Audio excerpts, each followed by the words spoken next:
નમસ્કાર, આપ જોઈ રહ્યા છો ગ્રોથ નાવ ન્યૂઝ ને હું છું આપની સાથે કિંજલ। સમાચારની શરૂઆત કરીએ તો રાજકોટથી સમાચાર સામે આવ્યા છે, જ્યાં રાજકોટના ઉટકો ચોકડી પાસે આવેલા રામ પાર્ક વિસ્તારમાં સોફા કારખાનામાં લાગેલી ભીષણ આગમાં એક યુવકનું કરુણ મોત નીપજ્યું છે। જ્યાં ઉત્તમ સોફા નામના કારખાનામાં શુક્રવારે સવારે આગ લાગી હતી। સમગ્ર વિસ્તારમાં ધુમાડાના ગોટે ગોટા ફેલાઈ ગયા હતા।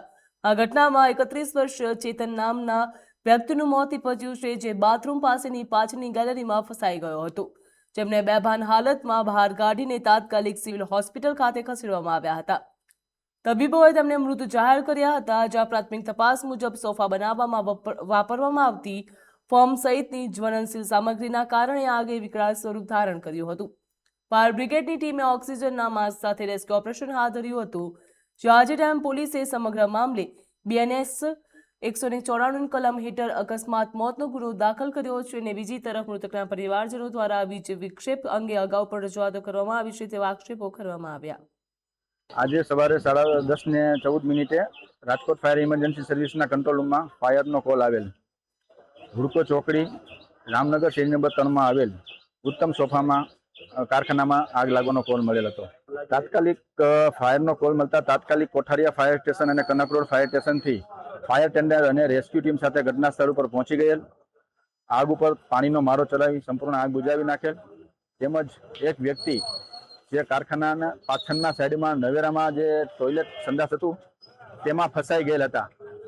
તે અંદરથી દરવાજો પણ લોક હતો, તેને અમારી રેસ્ક્યુ ટીમ દ્વારા દરવાજો તોડી અને બહાર કાઢી રેસ્ક્યુ કરેલ છે। તેને બેભાન હાલતમાં અમે 108ને સોંપેલ અને 108 તેને સિવિલ હોસ્પિટલ સારવાર અર્થે લઈ ગયેલ છે। આ જે ઘટના છે એની અંદર તમે જોઈ શકો છો એમ કે સોફા બનાવવાનું કારખાનું છે જે ભાડે આપેલું હતું અને એની અંદર જે કામ કરનાર હતા એ પ્રાથમિક તબક્કે એવું લાગે છે કે શોર્ટ સર્કિટના લીધે આગ લાગી અને એની અંદર જે 30 વર્ષના જે ભાઈનું અત્યારે મૃત્યુ થયું છે તે આમના જમાઈ થાય છે, જે સોફાનું કારખાનાના જે ઓનર છે એના, અને એ વોશરૂમ માટે ગયેલા હતા એટલે જે ધુમાડો થયો એના લીધે બહાર ના નીકળી શક્યા અને એમને સિવિલમાં સારવાર માટે લઈ ગયા હતા, પણ અત્યારે એનું મરણ થયું। એનું જે કારણ છે એ બેઝિકલી સોફાનું કારખાનું હોવાથી અહીંયા જે ફોર્મ જે વગેરે હોય તો એ તરત જ એને આગ પકડી અને એની અંદર ધુમાડો થઈ જતા એ ભાઈ વોશરૂમમાં ગયેલા હતા એટલે બહાર નહીં આવી શક્યા અને ગોંગળામાંથી એમનું અવસાન થયું। કારખાનામાં ટોટલ 3 થી 4 વ્યક્તિ કામ કરે છે। એમાં ચેતનભાઈ છે આખો વહીવટ સંભાળે છે અને બાકીના જે કારીગર છે એ બધું અલગ અલગ જે વર્ક છે એ બધું સંભાળે છે। અને હું સવારે છે ને 10 વાગ્યાની આસપાસ ઘરેથી નીકળ્યો હતો। હું વગડ ચોકડી આસપાસ પહોંચેલો ત્યારે મને કોલ આવેલો બાજુના કારખાનામાંથી કે તમારા કારખાનામાં આગ લાગેલી છે। હું ત્યાંથી 7 થી 8 મિનિટમાં ત્યાં પહોંચી ગયો છું મારા કારખાને।